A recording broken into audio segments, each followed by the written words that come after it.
Good evening.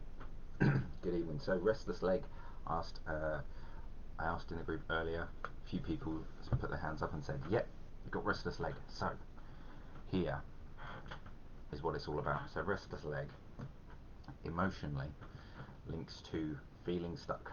Okay, I'll put that in inverted commas because feeling stuck could be anything.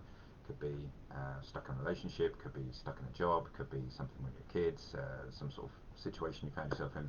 Stuckness. Okay. So, on an emotional level, in our brain, where we deal with that is our motor strip, and our motor strip lives about here. Okay, the way to find it: put the heel of your hand, this bit, on your eyebrows, roll your hand up onto your forehead. Okay, and your motor strip is about here. Okay, and it runs kind of slightly towards the front of your head. Okay, turn that way.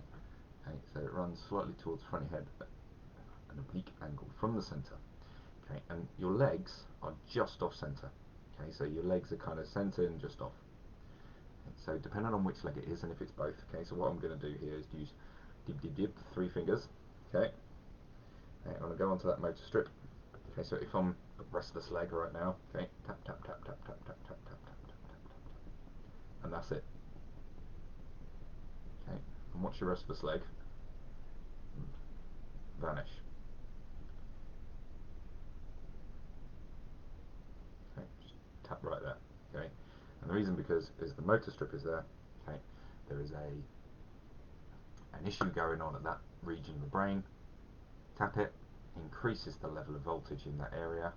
Restless leg should, at the very least, get significantly better. Cool. So, those of you who put your hand up earlier, I'll try and remember, I'll tag you in a moment. Enjoy that one. Cheerio.